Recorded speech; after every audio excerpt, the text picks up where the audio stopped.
안녕하세요. 뽀얀거탑의 아나운서 류일합니다. 여러분 오랜만에 뵙게 됐네요. 네. 매주 오랜만이에요. 찾아오겠다고 예. 말씀드렸다가 요렇게 됐어요. 어떻게 하다 보니까 너무 또 선배님 기사거리가 너무 많으셔갖고 그동안 그렇죠. 예, 많이 바쁘셨습니다. 예. 그래 그 사이에 그런 이제 일들을 오늘 주제로 삼을 줄 알았는데 아니었어요. 오늘 주제는. 예. 그러니까 사실 지난주 10월 29일이 이태원 참사 1주년이었죠. 예. 그러니 저는 이번에는 제가 원래 우리 SBS 보도국이 진행하는 이태원 참사 1주년 기획 보도 안에 제 이름은 없었습니다. 네. 전 너무 좋았어요. 그러니까 난 이제 이태원 참사를 들여다보지 않아도 되니까. 이게 제가 사석에서는 자주 주변 분들한테 말씀드리는데 연예인들이 그러니까 그 연예인 배우들이 네. 어떤 작품에 뭐 몇 개월간 딱 하고 난 다음에는 그걸 벗어나기 되게 어렵다고 하잖아요. 기자도 비슷한 게 있어요. 특히 예를 들면 저의 경험을 따지면 가습기설균제 사건이 있었고요. 그리고 백남기 농민 사건이 있었고, 그리고 또 지금 꺼내기도 쉽지 않은 어떤 대형 제약사와의 그런 게 있었고, 또 어떤 카피품 이너가와 관련된 어떤 의료기기 그런 카르텔과에 관한 게 있었고, 뭐 쉽지 않아요 정말 그 딱 매몰되면. 근데 이태원은 누구나 그렇겠지만 너무 괴로운 과정이었어요. 저는 어땠냐면 저는 제가 신경외과 출신이에요. 온갖 험한 거 다 봤습니다. 그러니까 신체가 많이 훼손돼서 온 환자와 신체가 많이 훼손된 상태로 죽어서 오시는 분들도 그냥 봤어요. 그랬는데도 이태원 때의 그 장면은 너무 무서웠어요. 그래서 그게 지금 제가 다시 얘기하고 싶지도 않아요. 왜냐면 지금 자꾸 상상이 될까봐. 네. 그래서 안 하니까 다행이다. 그러니까 사실 어쨌든 이태원 그때는 의료적인 문제, 뭐 압사가 왜 이렇게 많은 사람들이 죽었느냐 이런 것 때문에 제가 안 나설 수는 없어서 했는데 1주년은 어쨌든 그냥 뭐 진짜 다행이다 그렇게 하고 있다가 보도에서 그러니까 그래도 이제 뭐냐면 트라우마에 대해서는 해야 된다. 네. 우리가 갖고 있는 집단 트라우마에 대해서는 그래도 그건 의학적인 영역이 아니겠느냐 해서 놀고 있는 저를 사실 놀진 않았지만 네. 다른 일로 했던 저를 이제 했어요. 근데 너무 어려웠어요. 나는 트라우마에 대해서 어떤 키워드를 꺼집어낼 것인가? 내가 어떻게 해야 되지? 그러니까 그때 지시를 받고 나서 그날의 밤까지는 완전히 제가 멘붕 상태였습니다. 계속 썼다 지웠다를 반복하다가 트라우마에 대해서 진심인 분들이 있거든요. 저의 가장 큰 장점인데 제가 운이 좋아서 일단 지금 제가 취재하는 영역에서 진심인 전문가들을 알고 있다. 그들과 연락하는 사이가 된다는 건 저의 큰 장점이에요. 근데 실제로 제가 뉴스를 보고 방송을 보더라도 대부분 진심인 전문가들은 거의 인터뷰하기 어렵습니다. 저 역시 그분들의 인터뷰는 내지 못했습니다. 그분들이 거부하시니까. 진심인 분들은. 그냥 인터뷰에 나온 사람들은 대부분 진심이 아니고 잘 모르는 사람, 관심도 없고 사실 정치적으로 나 TV에 나오고 이런 사람들이 사실은 더 많이 나와요. 전문가란 분들이. 그래서 기자들은 정말로 인터뷰를 잘해야 된다고 저는 우리 팀들한테 얘기하는데 알겠습니다 그랬어요. 알겠으니까 부담스러우신 거 알겠고 그러니까 저한테 얘기하시라고. 그래서 거기서 통화한 내역들 네. 그것을 다시 들으면서 썼던 기사가 이제 제가 일요일에 썼던 네. 기사인데 아무튼 그런 일이 있었습니다. 근데 이제 그 과정도 정말 자꾸 이게 떠오르게 하니까 그것도 그렇지만 네. 정치적으로 되게 첨예하잖아요. 이걸 갖고 정쟁을 하잖아요. 누가 손을 내밀어야 되느냐, 뭐 네가 잘못했다. 이게 사실은 행안부 장관 탄핵 소추안이 헌법재판소까지 간 일이란 말이에요. 네. 그리고 헌법재판소가 탄핵의 이유가 없다고 결정한 사안이란 말이에요. 그러니까 이 사안에서 어마어마한 국내 이런 권위 있는 것들이 사실 뭐냐면 저희 기자 입장에서 갈 때까지 다 간 사건이죠. 헌법재판소까지 간 사안이면 이것의 이 다툼이 그런데도 다툼이 멈추고 있지 않죠. 정치인들 사이에. 저는 저는 제가 그렇겠지만 저는 정치가 무엇인가를 다시 계속 묻곤 해요. 제가 기자를 하면 할수록 더 정치 혐오가 좀 높아가고 있어요. 그러면서 하나 충돌하는 사안을 발견했는데 저는 유족들의 지금 현재 그 유족들과 가장 갈등고리에 있는 것은 그 대통령이죠. 그렇죠? 그러니까 유족들이 10월 29일 때도 이태원에서 모여서 서울광장 추모제로 갈 때 용산 대통령실 앞에서 멈춰서 기자회견을 했던 거고요. 그리고 대통령은 그 추모제의 한 자리에 정치적인 집회란 이유로 대통령에게 마련한 추모제 그 유족들이 마련한 자리에 참석하지 않으셨고 처음에 했던 거예요. 그런데 지금도 1년이 지났지만 유족 측과 대통령 측은 같은 방향을 보고 있지 않는 게 그날의 현상이었는데 네. 그날 뉴스를 보고서 저는 깜짝 놀랐어요. 유족 대표 유형우 씨인데 이분도 사실 둘째 딸을 잃었으면 얼마나 뭐 그러겠어요. 그냥 표정에서도 뭐 이게 되겠어요. 1년 지났는데 되겠어요? 네, 그렇겠죠. 네. 뭐 그냥 그런데 그 앞에서 저희에게 사과해 주십시오. 그리고 함께 오셔서 슬픔을 나눠 주셨으면 좋겠습니다를 하는데 저는 이걸 처음에 큐시트잖아요. 네. TV 방송에 우리 뉴스에 큐시트로 보면 텍스트로만 보잖아요. 네. 텍스트로 볼 때는 사과하십시오. 우리와 함께 슬픔을 나눠야 합니다. 이렇게 분노와 절규일 줄 알았어요. 와, 근데 생방송에서 온에어서 딱 보고 깜짝 놀랐어요. 이렇게 차분하고 아주 차분하고 진정성이 느껴졌어요. 그러니까 유형우 씨는 정말로 이런 분은 정치적이지 않았어요. 정치인들과 달랐어요. 멘트가 가리고 있는 것 같아요. 유족들의 진심을 거기에 달라붙은 정치인들이. 그래서 뭐냐면 저는 대통령 혹시 추도사도 사실 뭐냐면 그들의 희생이 헛되지 않게를 뭐 진심으로 그런 거였나요? 텍스트로 볼 때는 정말 무미건조해서 그래서 유튜브로 그건 우리 저기 안 나온 유튜브로 검색해서 봤더니 거기도 진정성이 느껴져요. 네. 이건 저만의 느낌일지 모르겠지만 그런데 공감해요. 둘 다 진정성이 느껴져요. 근데 서로 대척하고 있어요. 이건 되게 역설적인 상황인 거죠. 예? 그리고 진정성이 있다면 저는 해결이 가능하다고 봤고요. 그리고 이런 경우에 손을 누가 먼저 내밀어 줘야 되느냐? 저는 정부라고 생각해요. 유족들에게. 자식을 잃은 사람들에게 우리가 손을 내밀어야 된다. 잘잘못 그런 것들은 나중에 미세하게 따지더라도 예를 들면 책임자 처벌 되게 중요한 적이긴 해요.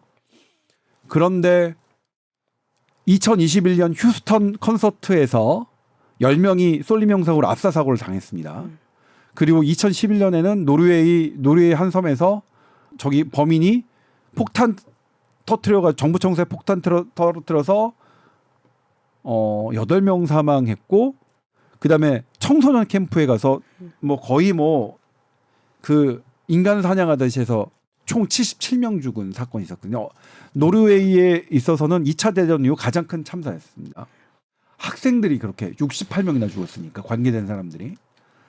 우선은 책임자 처벌보다는 일단 사고 수습과 회복과 이것을 어떻게 재발 방지책을 만드느냐였습니다. 가장 우선순위는. 근데 우리가 지금 안 되는 게 재발 방지책이죠. 그래서 전 정치인 너무 싫어요. 뭐라고 떠들긴 떠드는데 자기들의 수사에 맞게. 물론 우리 그 PD 젊은 20대 PD와 저의 나이는 달라서 그 정치인들이 하는 수사를 받아들이는 게 저와는 감각이 좀 다를 겁니다. 저는 지금 제가 어떤 부모로서는 전혀 너무 싫어요. 그렇게 막 정치적인 수사로 이용해서 사실 뭐냐면 이용해서 자기는 이 권력 물려내고 지 권력 잡겠다는 거거든요. 그리고 사과를 못하는 것도 아마 그런 이유겠죠. 정치적 이런 부분이 있을 텐데 저는 어쨌거나 해결이 안 된 데는 정부의 책임이 있습니다. 재발 방지책이 안 나온 것. 재발 방지책이 안 나온 건 왜냐면 정확한 조사가 이루어져야 재발 방지책이 나오겠죠. 정확한 조사가 이루어지지 않았고 그다음에 여기 정확한 조사에 있어서 더 중요한 건 뭐냐면 피해자가 참여하는 겁니다. 피해자가 반드시 참여해야 돼. 피해자가 그 어떤 원인이고 그리고 어떻게 나아가지는 걸 알아야 그래야 본인들의 트라우마가 회복이 됩니다. 이건 논문 어렵지 않게 찾을 수 있습니다.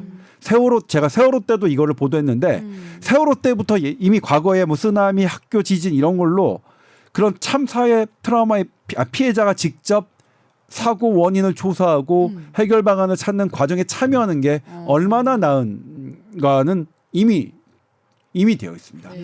다시 논문을 찾을 필요도 없어요. 세월호 때 숱하게 찾았거든요, 제가. 그런데 이번에는 또 피해자의 참여가 보장되지 않았죠. 한 번뿐이었다고 해요. 그런 부분 다시 지금 우리가 한다면 손은 누가 내밀어야 되느냐? 유족들이 가장 원하는 분이 내밀어야 돼요. 이 방송을 듣지는 않으시겠지만 유족들이 가장 원하는 건 저는 대통령이라고 봤어요. 그리고 대통령도 그분들의 죽음을 헛되지 않게 하겠다. 정말 뭐라고 했냐면 제가 이 세상에 살면서 가장 큰 슬픔을 가진 날이라고 했어요. 네. 가장 큰 슬픔을 가진 여기 사이에 특유의 대통령의 말버릇이 나오는데 그게 되게 작고 이게 길었어요. 거기서 저는 이거 진정성이 있다고 생각했고요. 네. 그리고 원래는 뭐냐면 누가 써줬다면 슬픔을 가진 날 이런 말 안 씁니다. 그렇죠? 아나운서 표준어로 잘 안 쓰는 거죠. 누가 써줬다면 슬픔을 가진 날이란 말은 안 썼을 말.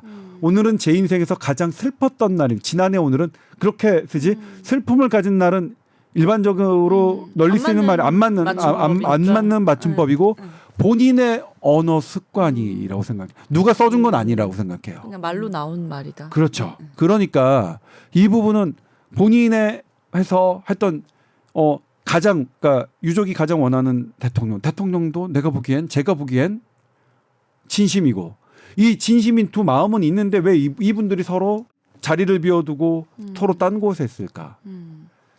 저는 이 부분의 첫 시작은 저는 그래서 정부 여야하고 정부 중에서도 유족들이 원하는 분이 대통령이니까 그리고 우리나라는 대통령이 상징하는 게 상당히 크잖아요. 그래서 그런 부분을 했으면 좋겠고 그리고 디테일이 피해자가 참여해서 정확한 진상 조사를 하고 그 다음에 책임자 처벌 같은 경우에 사실 되게 헌법재판소까지 한 마당에 제가 어떻게 이건 못하게 왜냐하면 제가 팔로우를 계속했느냐 그러니까 이상민 행안부 장관의 이런 것들을 충분히 취재했느냐 그러면 제가 헌법재판소의 결정에 제가 어떤 제 커멘트를 달게 예를 들면 저 가습기 살균제 때는 법원의 판단에 제가 이의를 다는 기사를 썼습니다. 법원이 이런 잘못 판단했다고. 그렇게 썼는데 저는 이 사안은 그 정도의 깊이는 제가 없어요. 근데 그 정도의 깊이가 있는 다른 기사도 제가 찾기는 어려웠어요. 제가 직접 취재 못해도 하거든요. 그래서 그런 부분은 조금 더 해야겠지만 일단 똑같이 가장 슬퍼했던 날로 기억되는 그 두 분이 손을 맞잡고 먼저 내미는 건 정부 측이어야 한다는 것. 그리고 피해자가 반드시 참여하게 해서 그 재발 방지책까지 함께 가는 그들은 가장 큰 상처를 갖고 있는 분들은 의미가 특히 자식을 잃은 사람들은 어떤 경제적인 보상 이런 게 아니에요. 그러니까 저는 간병비를 줘라 하는 게 그분들이 제가 이거는 세월호 때 그 자식을 잃었던 분 그 어머님은 실제로는 이제 몇 안 되는 시신도 수습을 못 하신 그 분이란 게 있는데 그분이 그러는 거야. 아니 병원 가서 트라우마 가서 병원 정신과 의사 만나서 약 먹으라고요 나보고 밥도 안 넘어가는데 약 먹으라고요? 그러니까 이런 트라우마를 의학적으로만 접근하려고 하는 거는 웃기죠. 아니 입장 벗고 생각했는데 자식 잃었는데 무슨 우울하고 그런데 약 먹으라고요? 약이 넘어가겠어요 그분들한테?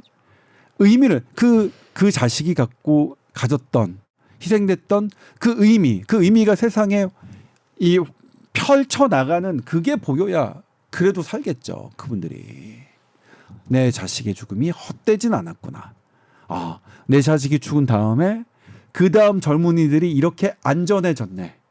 이제 헬로윈 파티 우리 즐길 수 있겠네. 지금 우리 못 즐기잖아요. 한동안 못 즐기겠죠. 다만 우리의 기억이 사라지는 순간 안전 재발 장치가 없는 이 상태에서 재발 방지책 하나도 만들어지지 않은 상태에서 기억이 흐려지면서 즐긴다면 또 그런 사태가 벌어지겠죠. 아무튼 그런 부분들을 생각할 수 있는 뭐 여러 생각이 들었고 그래서 막 참 마음이 아팠던 부분인데 그 부분을 오늘 얘기하려고 하지 않았네. 트라우마 가지고 계신데 괜히 또 들쳤나요? 아니요. 뭐 저는 뭐냐면 제가 갖고 있는 트라우마가 뭐가 중요하겠습니까? 그러니까요. 저는 늘 그렇게 생각합니다. 제가 아니요. 그 인터뷰에서 보니까 그러니까 올해 그 159명의 가족들이 뭐 어떡하겠어요. 올해 추석을 뭐 어느 분은 정말 거기서 제가 펑펑 울었었는데 어느 것 하나 버리지 않았대요. 유품들을 자식의 손때가 묻어 있는 거 못 버리죠. 어떻게 해요? 그분들이 버리게 해드려야 돼요. 버리게. 그러면 딴 거 없어요. 우리 아들, 우리 딸이 간 다음에 우리 딸과 아들 같은 애들이 더 안전해졌네. 이제는 이런 세상을 이런 걸 만들어 드려야 되는 거죠. 네. 여기까지. 네. 자, 그래서 오늘은 이제 또 박아람 PD가 같이 함께 이제 참여를 하기로 했는데요. 오랜만에 또 두 번째 참여죠, 이거. 세 번째입니다. 이 정도면 정상이야. 아예 참여 안 한 거로 생각할 수도 있고. 그렇다고 합니다. 반가워요. 반갑습니다. 네. 자, 오늘은 그 빈대가 주제인데 요즘 많이 늘어났잖아요. 네. 얼마 전에 제가 이제 프로그램 제작사 대표님이 프랑스 파리에 가족들과 여행을 갔다 오셨다는 거예요.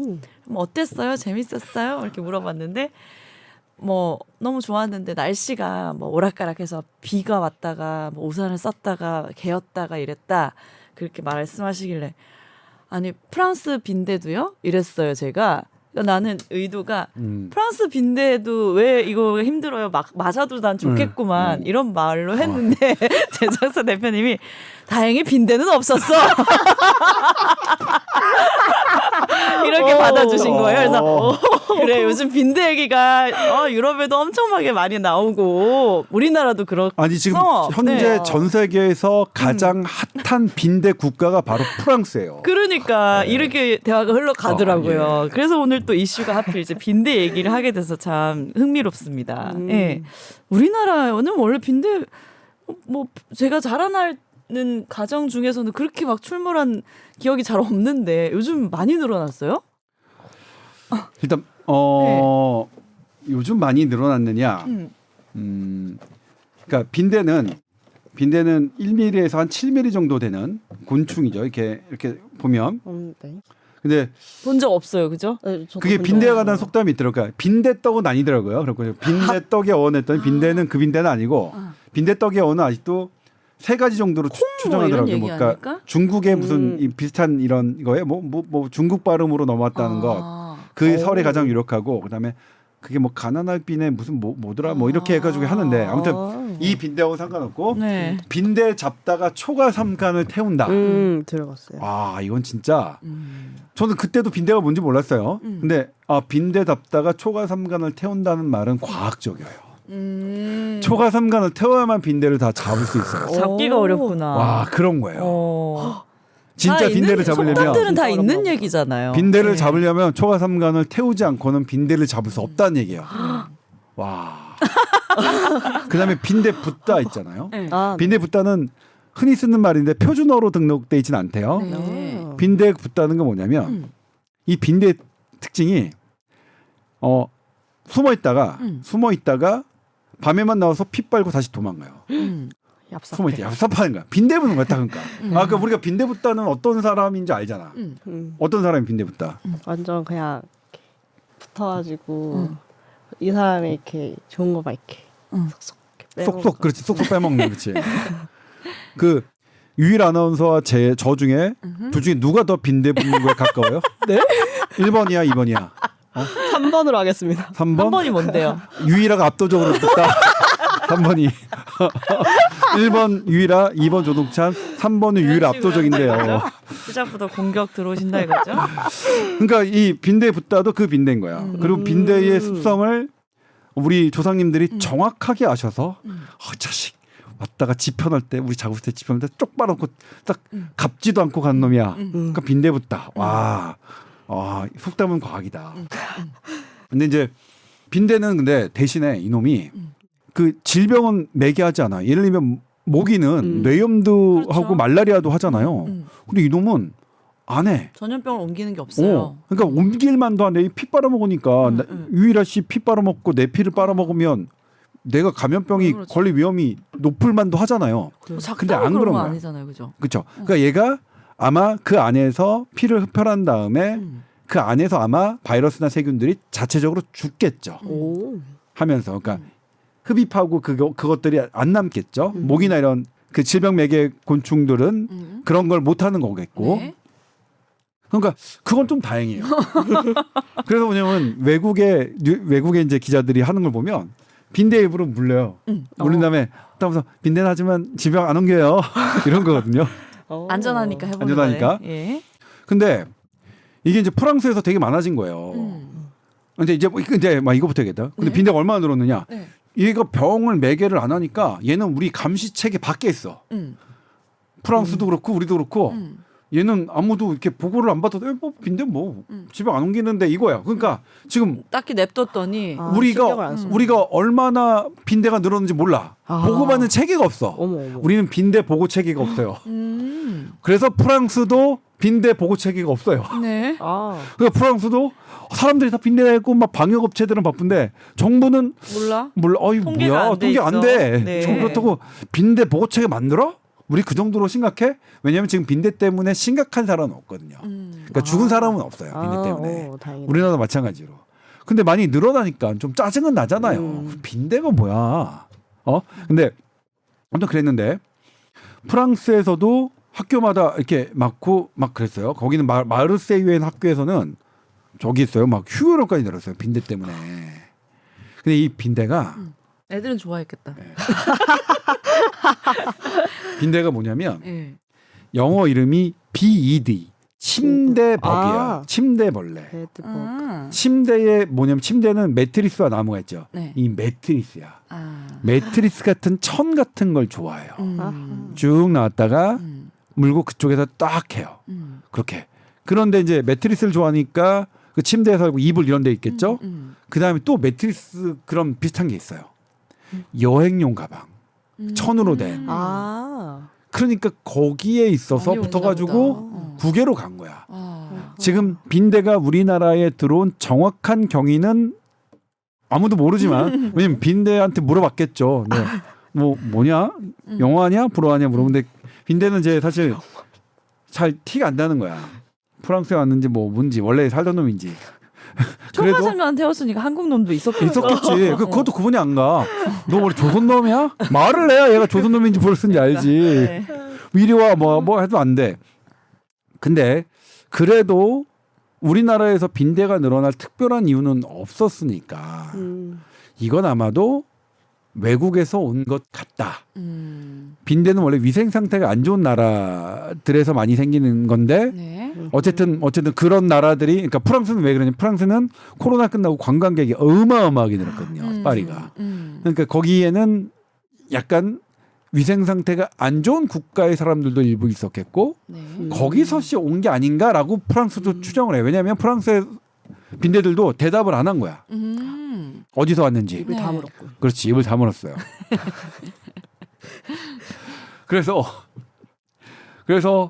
뭐 그런데 아무튼 그랬어요. 그래서 우리도 그렇게 추정을 하는데 우리 왜 그러냐면 그런 거 아니면 우리 지금 막 방역 업체가 하는데 보면 외국인들이 많이 하는 호텔, 고시원, 찜질방 이런 데가 주로 방역 대상이었어요. 네. 근데 이제 지금 뭐 지방도 그렇지만 서울에 있는 방역 업체한테 조사를 했더니 서울이 25개 구잖아요. 근데 그 중에서 18개 구를 다 갔대요. 빈대 신고 받고. 네. 그리고 빈대 그 하시는 분의 말을 들었더니 작년 그러니까 빈대는 뭐 없어졌다. 아니요. 빈대가 없어진 적은 없어요. 빈대는 보통은 있긴 있었다고 하더라고요. 있긴 있었고 네. 방역 업체분들은 작년에도 했었고 재작년에도 했었대요. 빈대 방역을 그러니까 무슨 저도 뭐냐 1970년대 이후로 박멸한 것으로 알려졌다 이런 기사 나왔잖아요. 네. 근데 빈대 그 방역 업체 분한테 물어보니까 아니래요. 작년에도 했고 했는데 근데 문제는 작년에는 그냥 일주일에 한 번, 뭐 열흘에 한 번 정도 요청이 왔대요. 그 주문이 들어왔는데 지금은 하루에 2-3번 주문이 온대. 2-3건. 엄청 는 거죠. 늘었네. 그죠? 좀이 아니라 많이 늘었네. 많이 늘었죠. 많이 늘었죠. 좀 취소. 네. 네. 그렇다고 합니다. 네. 근데 이제 방역하기 어려워요, 근데 왜? 초과 집을 태워야 3만원 태워야죠.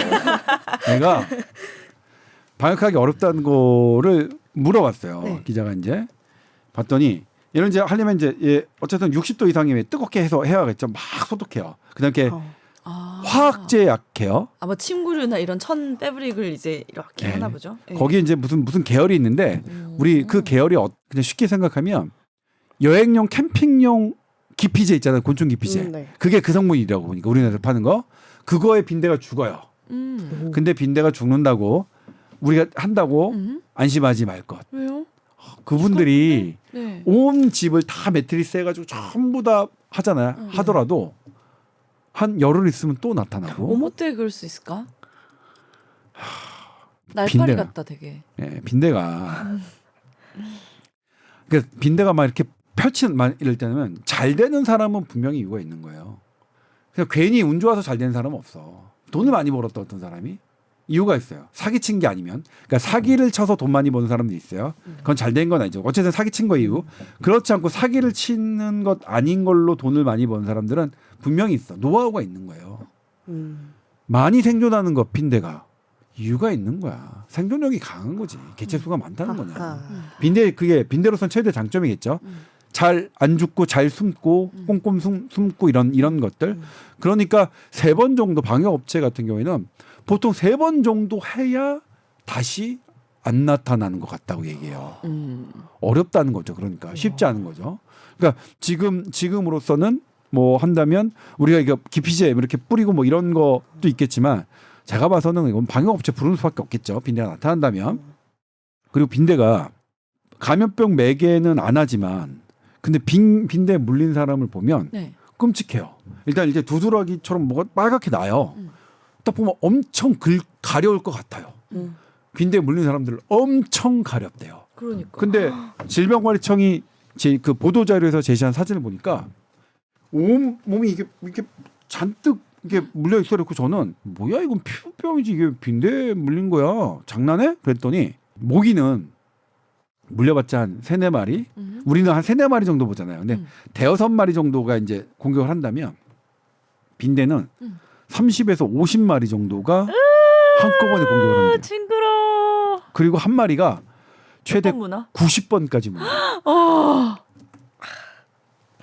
그러니까 그 사진 이해가 되는 거예요. 그러면 물린 자국이네. 이게 번진 자국이 아니라. 그러면 그래서 이제 뭐냐면 가렵겠다 정말. 예. 그 빈대 물린 분들의 그 인터뷰 되게 재밌던데 예. 여기도 있어요. 지방에 사시는 분들은 자기 이름 얘기하고 얼굴 내놓고 인터뷰를 하시고 서울에 사시는 분들은 얼굴 가리고 가명 쓰시고 하더라고요. 그 차이가 사실 그래서 약간 지방병원 갈 때 제가 인터뷰가 훨씬 쉽거든. 서울병원 너무 어려워요. 서울에 있는 데는 그런 것. 그러니까 어떤 차이가 있을까? 아무튼 그래서 되게 저는 특히 군포에 사시는 분의 인터뷰가 좋았는데 이제 그분은 그 캐리어 있잖아. 자기는 억울하다는 거예요. 우리 집은 절대 빈대 나올 집이 아니고 깔끔하게 했는데 근데 제가 외국 여행 갔다 캐리어가 있는데 아마 여기서 옮긴 것 같다 말씀하시더라고요. 근데 국제적인 이동은 캐리어라고 생각을 해요. 전문가들도. 네. 아무튼 그렇게 물리신 분들은 너무 가렵다. 그리고 어느 정도냐 잠을 못 잘 정도로 가렵다고. 고통스럽게. 그러니까 안 물리는 게 좋겠죠. 그리고 빈대는 20도 이상 정도의 기온이 되면 네. 아무것도 안 먹어도 120일 정도로 산대요. 그러니까 이게 대단한 생명체다. 대단한 생명체죠. 4달 사는구나. 와. 우리는 얼마나 버티나? 일주일 버티나? 인간은? 아니죠. 사람 컨디션에 따라 다르겠지만 그렇지 않아요. 물 없이 일주일 버티기는 어려울걸요. 그래서 아무튼 이 빈대가 네. 대한민국에 상륙했고 그렇다. 그렇다면 이제 이 빈대가 왜 프랑스, 왜 우리나라 이런 데서 이렇게 갑자기 더 올라오게 됐느냐. 네. 이거의 근본 원인은 뭘까? 빈대는 방금 제가 힌트를 드렸는데 20도씨 이상에서 온도만 따뜻해지면 120일까지 산다고 했죠. 그러니까 답이 나왔네요. 예. 아하. 이 더워진 환경과 관계가 있을 거라고 보는 거죠. 그러니까 지구의 온난화가 저는 제가 빈대까지 취재할 줄은 몰랐어요. 참 제가 벼락을 왜 빈대 무시하지 마요 지금. 대단한 녀석들인데. 그러니까 그런 부분들이 조금 원인이지 않을까? 예, 네. 보고 있어요. 예. 그다음에 이제 그러니까 웅크렸던 코로나 때 확 관광객이 많아진 것들 지구인들의 활발한 움직임도 하나의 원인이겠지만 그럼에도 더 근본적인 건 지구의 온난화 아니겠는가 이렇게 생각을 해서 그 부분은 그러면 뭐 그거 빈대는 오히려 그런 거일 수 있어요. 예전에 1950년대 그러니까 1차 대전, 2차 세계 대전 할 때 잠수함은 지금처럼 뭐 그때도 좋은 거겠지만 지금처럼 산소의 분압이 실시간으로 나타나는 게 없었어요. 그래서 뭘 갖다 놨냐면 토끼를 갖다 놨습니다. 토끼는 산소가 부족할 때 사람보다 훨씬 더 기절하거든요. 빨리. 그래서 그 잠수함 선장이 쭉 뭐 잠수를 하다가 토끼가 쓰러지면 바로 올립니다. 그러니까 토끼는 어떤 사람의 재난을 미리 알려주는 그런 역할을 하는 거죠.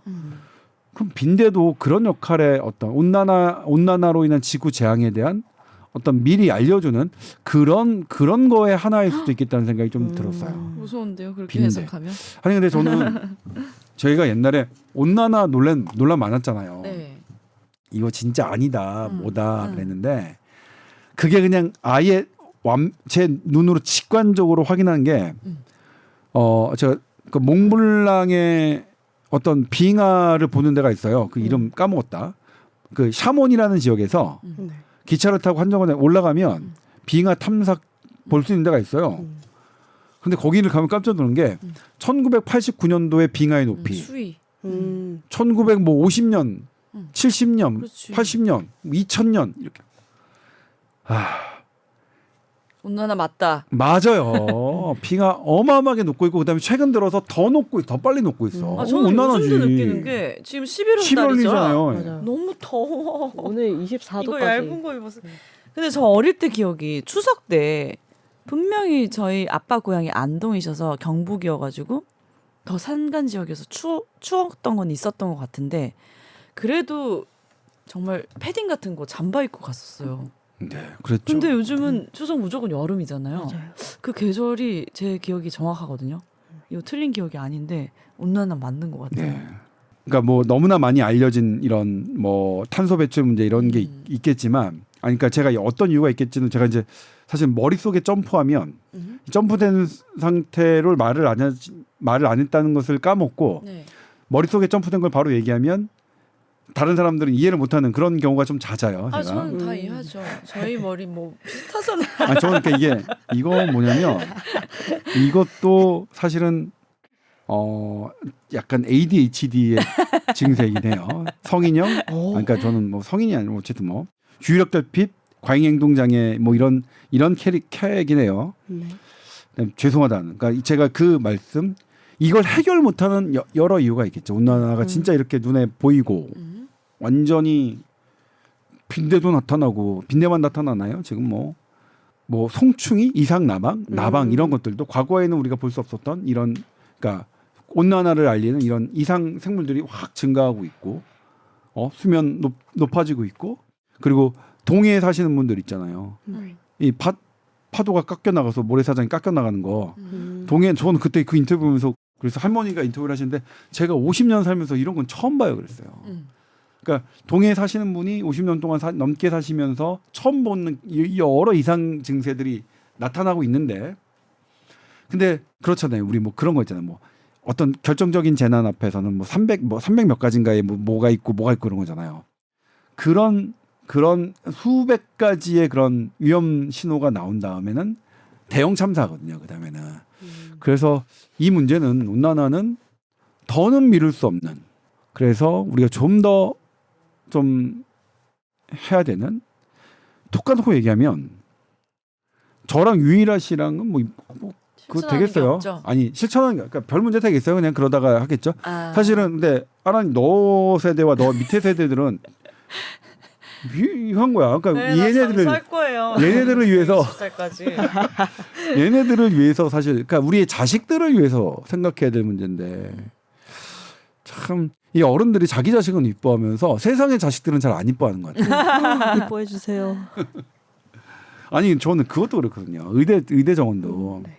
나는 의대 정원 문제가 뭐가 제일 짜증 나냐면 의대 정원은 정말 이 사람들 국민들 놓고 생각해야 돼요. 그다음에 지금 젊은 세대들이 나중에 10년 20년 후에 어떻게 되느냐. 그 사람들은 의료를 어떻게 설계할까. 그 사람들을 위해서는 이렇게 돼야 되거든요.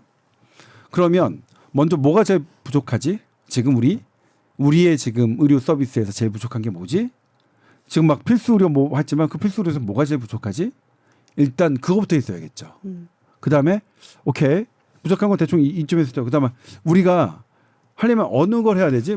지금 뭐 그러니까 일단은 우리 어린이집을 짓더라도 어린이집이 건물이 몇 개고 어린이집 교사는 어떻게 돼? 이걸 있어야 되잖아요. 그냥 지어요? 네.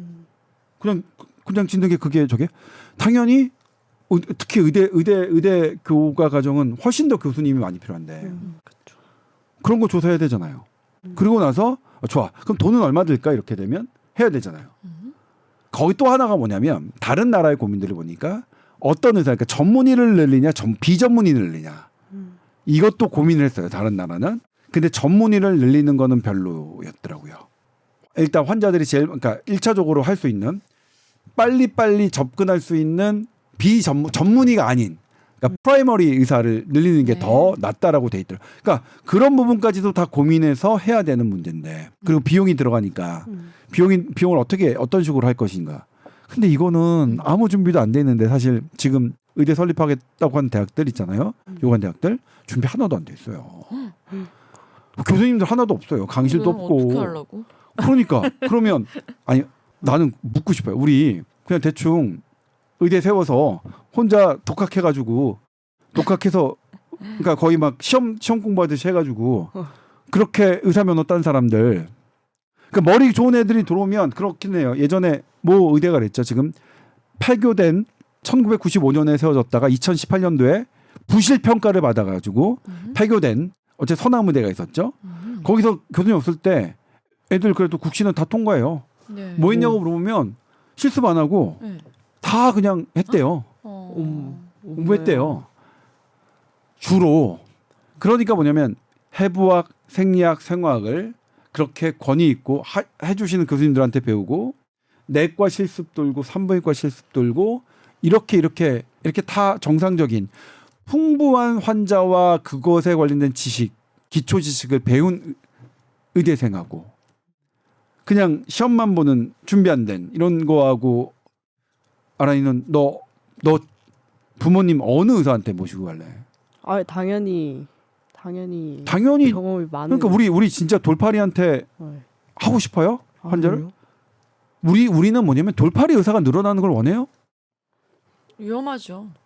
아, 그러니까 우리 국민들은 안 원하는데 음. 이 사람들은 준비 안 돼놓고 뭐 돌팔이 의사들 양산하는 이런 것만 하고 있으니까 전 너무 짜증나요. 그분들도 준비를 하세요. 일단 그러려면 욕을 하지 말고 우리는 언제까지 준비 안 된 정책을 이렇게 해야 될까요? 우리 그리고 톡 까놓고 얘기해서 지금 의료계의 원로들 있잖아요. 병원장들은 의대 정원 늘어나길 바래요. 의사 값어치 싸지길 바래요. 그래서 빨리빨리 뽑기를 바래요. 네. 그러니까 빨리빨리 그냥 싼 값에 하길 바래요. 아니 몰라. 내가 일단 좋은 의사는 확보했으니까. 그러면 나중에 기존에 있는 것 말고는 모든 업계가 아니 이거는 의료 업계만 그러냐고요. 기존에 있는 사람들이 그러니까 법률에서는 안 그럴까요? 예를 들면 제일 저기 한 게 변호사 많아져서 우리 변호사 인컴 낮아졌다고 했죠. 그걸 변호사 입장에서 보지 말고요. 국민 입장에서 김앤장, 광장 최고로 폼 쓰는 가격 내려갔습니까? 안 내려갔죠. 안 내려갔죠. 네. 네. 우리가 국민이 원하는 건 돈 많은 사람들이 김앤장, 광장 이런 사람들 쓰면은 이게 아니잖아요 법에서. 근데 우리 그냥 그 비용 아까 뭐 우리 그냥 형편이 없는 사람들은 가격 싼 이렇게 찾으면 많이 지잖아요. 숨소리 다르잖아요. 그러니까 그거랑 비교하는 것도 이해가 안 돼요. 우리 낮아졌나요 정말? 김현장 광장 쓰는 거 낮아졌나요? 우리 국민 쓸 수 있나요? 최고의 병원은 더 그거보다 더 합니까? 의료 서비스를 좋은 걸 줘야지. 예? 우리 아니 그러니까 뭐냐면 저는 뭐냐 제 주변 사람들 제 친구들은 뭐냐면 병원은 무조건 잘낫게 하는 병원을 제일 좋아해요. 가까운 병원보다도 더. 물론 감기나 이런 건 가까웠으면 좋겠는데 큰 병일수록 아니야 나 거리 상관없어. 우리나라가 뭐 넓다고. 부산 저기 전라도에서 아니야 그런 거 필요 없어. 우리 어머니 지금 뭐 심장 쪽인데 나 무조건 제일 잘 나는 병원 갈 거야. 이게 우리 국민 마음 아닌가요? 그렇죠. 왜 근데 그분들한테는 서울 못 올라오게 하고 내가 병원 새로 지어줄 테니까 거기다 해. 그리고 의대 신설해서 만들어줄 테니까 그 의사한테 봐. 이게 도대체 누구를 위한 건가요? 저는 저는 이렇게 생각합니다. 그분들에게 원하는 것, 그분들이 원하는 것, 그러니까 그분들이 오는 빅5 같은 병원의 의료 서비스가 거기서 제공되지 않는 한 그분들이 이 빅5 서울에 있는 그 좋은 의료 서비스의 접근도를 오히려 그분들이 원하는 진료를 더 편하게 받게 하는 게 답이지. 말도 안 되게 이분법적인 뭐 이런 거 전 싫어. 완전히 공급자적. 그러니까 저는 뭐냐면 이 의대 증원 필수 의료에서 국민이 빠졌어요. 국민이 국민이 원하는 국민이 좋은 서비스를 받도록 해야 되는데 저는 그런 점에서 이렇게 하는데 뭐하다 이런 얘기까지 나왔지? 탄소 배출. 탄소 배출. 그러니까 이것도 사실 사람들만 생각한다면, 그러니까 저는 그거래요. 이분 우리 어르신들 자기 자식들은 진짜 예뻐하는데 다른 사람 우리 세상에 대한민국의 자식들은 아예 관심이 없구나. 오로지 자기 임기내 뭐의 성과에 천착하는 사람들이구나. 별로예요. 그래서. 그러니까 우리 3대 4대 후손까지 다른 사람들의 후손까지 생각하기 위해서 이제 환경을 지금부터 잘 지키자. 아니 근데 저는 뭐냐면 이거는 저는 개인적으로 저는 이 지구 온난화에 대한 전문가는 아니고요. 다만 제가 지구 온난화에 대한 감염병의 변화, 질병의 트렌드 변화는 제가 지금 계속 공부하고 있고 언제 제가 시간이 되면 취재를 할 겁니다. 쭉 할 건데 이거 너무 촉박하다는 느낌이 받아요. 이거 저도 자식 있잖아요. 이거 내 자식이 나이대로 내내가 됐을 때 바로 이거 대형 참사가 나면 어떡하지? 저는 약간 그런 정도의 조급함은 있어요. 네. 좀 더 빨리 좀 더 과감한 온난화 정책 이런 게 있었으면 그건 전 개인적인 그 생각은 그렇고요. 사실 저는 그게 개개인이 할 수 있는 역할은 너무 미미해서 효과가 없을 것 같다는 생각이 들어서. 저는 뭐냐면 제가 이제 항상 헷갈리는 게 뭐냐면 재활용 쓰레기를 해요. 네. 이거를 씻어요. 트리오를 해가지고 막 해요. 깨끗하게. 그리고 그러니까 나도 그 얘기를 하고 싶어. 그 빨간 거 막 이렇게 묻으면 훨씬 더 올려요. 그럼 내가 이렇게 트리오 속 이렇게 물을 많이 쓰는 게 환경에 도움이 되는 건지 아니면 얘를 그냥 갈기갈기 찢어서 그냥 쓰레기통에 버리는 게 친환경인지를 모르겠어요. 그리고 우리나라는 난 알려줬으면 좋겠어. 재활용이 다 재활용되지도 않잖아요. 맞아요. 지금. 그리고 미국 같은 데 가보세요. 막 버리고 있어요. 우리만 이러고 제가 있고. 그거를 미국의 샌프란시스코에 과학 무슨 뮤지엄이가 있어요. 거기 가서 재활용되는 건 플라스틱이나 대부분 저기야 제일 많이 돼 있는 게 알루미늄, 철, 금속이에요. 그래서 대부분 거기는 그걸로 바꾸는. 심지어 어떠냐면 우리 그거 있잖아요. 나 그거 너무 짜증 났는데 섣부른 환경 저기가 종이컵 쓰지 말고 플라스틱 뭐죠? 머그 무슨 컵? 보온병? 네, 보온병에 텀블러. 야 연신 나온다. 마호병 안 한 게 어디야? 나는 마호병이라고 얘기했어. 좀 약간 비슷하게 생겼어요. 텀블러. 근데 나는 마호병이 나오려고 했는데 마호병은 아닌데 하고 꾹 다물었는데 아저씨랑 같이 방송하느라 고생이 많다 네가. 그랬는데 그걸 더 많이 만들고 에코백도 더 많이 만들잖아요. 그래서 뭐냐면 거기서 이미 플라스틱 그 텀블러는 도움이 안 된다. 전부 다 알루미늄을 바꾸고 있었어요. 근데 우리는 아직도 그때 마음은 알겠는데 화친환경 하라는 거 잘못되니까 잘못된 지식을 전해주잖아요. 그건 정말 환경하시는 분들이 제대로 된 정보를 좀 줬으니까. 그러니까 재활용센터에서 이런 것부터 연구해 주셨으면 좋겠어요. 나 진짜로 그거 하는 게 좋은. 아니면 아예 싹 그런 거를 없고 옛날처럼 짜장면 하면 그릇 찾아가지고 다시 오는 거 옛날 다 그랬거든요. 그러니까 무슨 그걸로 석탄 공장, 바꾸든가. 뭐 전기전차 이런 거는 효과 있으니 그런 정책적인 거는 효과 있을 것 같은데 이 개개인이 하는 게 과연 효과가 있나? 약간 그다음에 현타가 전기차 있어가지고. 같은 경우도 비율을 네. 훨씬 늘려야죠. 네. 만약 그렇다면 정책적으로 가야죠. 그게 정말로 우리가 배출한 게. 그다음에 저는 또 했던 게 오토바이의 탄소 배출량이 되게 많다고 들었거든요. 그럼 언제까지 그렇게 할 거냐?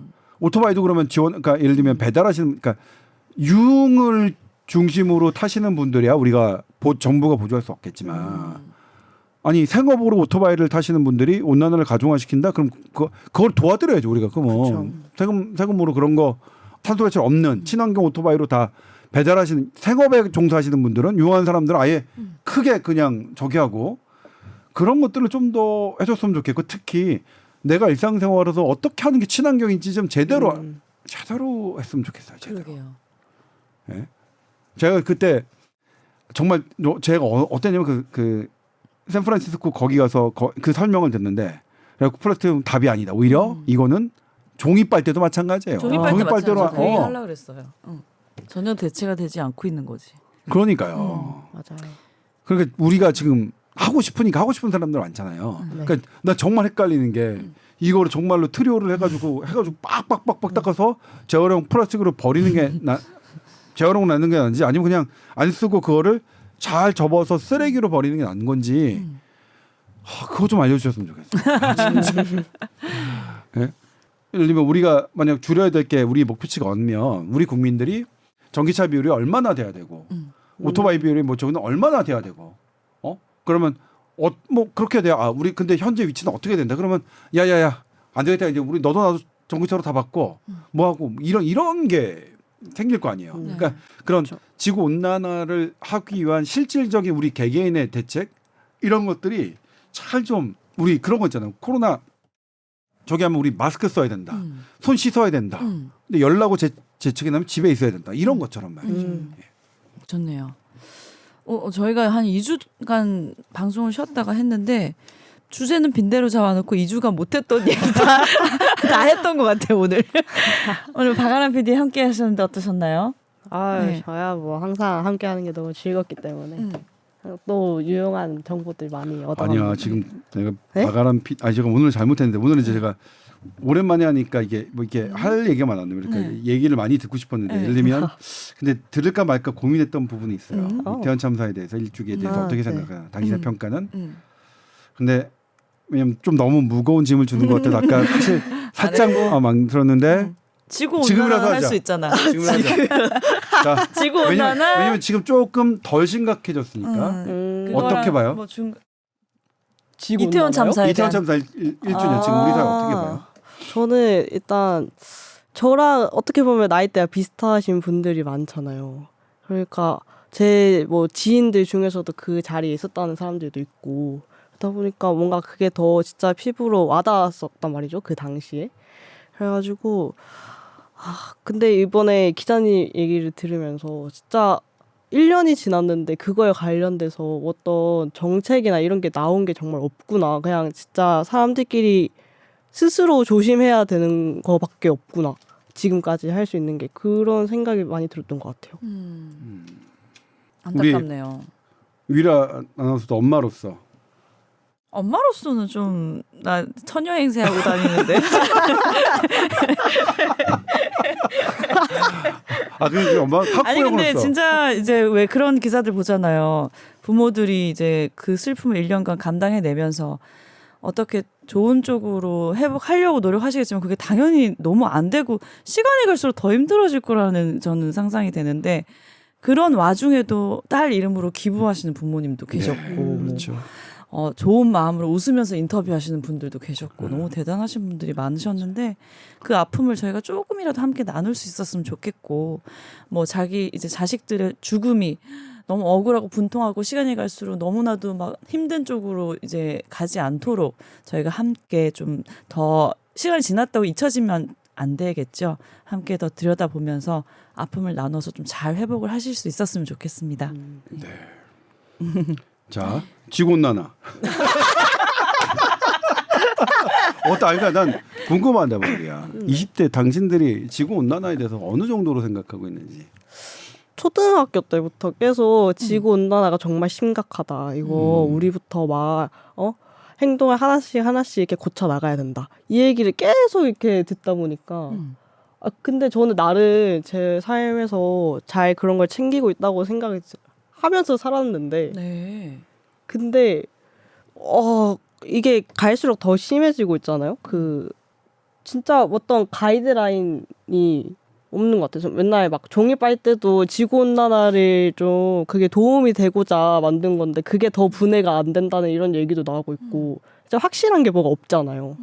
그래서 네, 참담합니다. 사실 이것 때문에 제가 이제 하나 뭐 연구회를 하고 있는데, 그러니까 과학적이지 않는 그런 보도 그런 것들이 더 혼란을 주는 거예요. 맞아요. 저도 사실 그랬고, 그러니까 예를 들면 예전에 어떤 성분이 되게 해롭다고 해서 그게 없는 게 친환경으로 됐어요. 근데 웬걸 이거는 그래도 수도 없이 많이 쓰니까 연구가 돼 있고 나머지는 아예 연구조차 안 된 거야. 그래서 연구를 해보니까 이게 더 해로워. 그러니까 친환경이 더 해로운 이런 역설이 있었죠. 그렇고 모르고 바보짓 하는. 그러니까 사실 그래서 정교하게 친환경 운동은 더 철저하게 의학만큼이나 공부를 해야 되는 영역이더라고요. 그러니까 그래서 좀 공부를 좀 해주시고, 근데 그리고 막 전달하지 말고 뭐 하면 그러니까 뭐 이거 하세요, 뭐 하세요 하는 거 막 전달하지 말고 그러셨으면 좋겠다는 생각이. 그런 걸 하려고 지금 독성학 교수님 무슨 뭐 교수님 해가지고 지금 하고 있어요. 근데 잘 안 돼요. 잘 안 돼. 왜냐면 왜 이게 그런 거 뭐 잘 하자고 하는 게 무슨 돈이 될 여지가 없잖아요. 무슨 어떤 돈이 되는 것도 어떤 제품을 개발하고 뭘 하고 이런데 이제 투자자가 오는 거지. 기업들이 관심 있는 거지. 이건 뭐 필요한 일인데 아무튼 그래요. 네. 제가 그런 일도 하고 있다는 거. 돈 안 되지만 아주 지루하고 힘들지만 이 세상에 선배님이 없으면 안 될 것 같은 아니요. 느낌인데. 근데 제가 얘기지만 그런 자리마다 제가 안 나가도 아무 일 없이 그냥 정상적으로 다들 실천하고 싶은 마음은 굴뚝 같은데 네. 정확하게 좀 제대로 도움이 될 수 있게 실천할 수 있는 방법을 다 같이 한번 생각해 보면 예. 좋겠습니다. 네. 자, SBS 보이스 뉴스 @gmail.com으로 궁금한 것도 많이 보내주세요. 다음 주에는 꼭 다시 또 만나요. 네, 감사합니다. 고맙습니다. 감사합니다.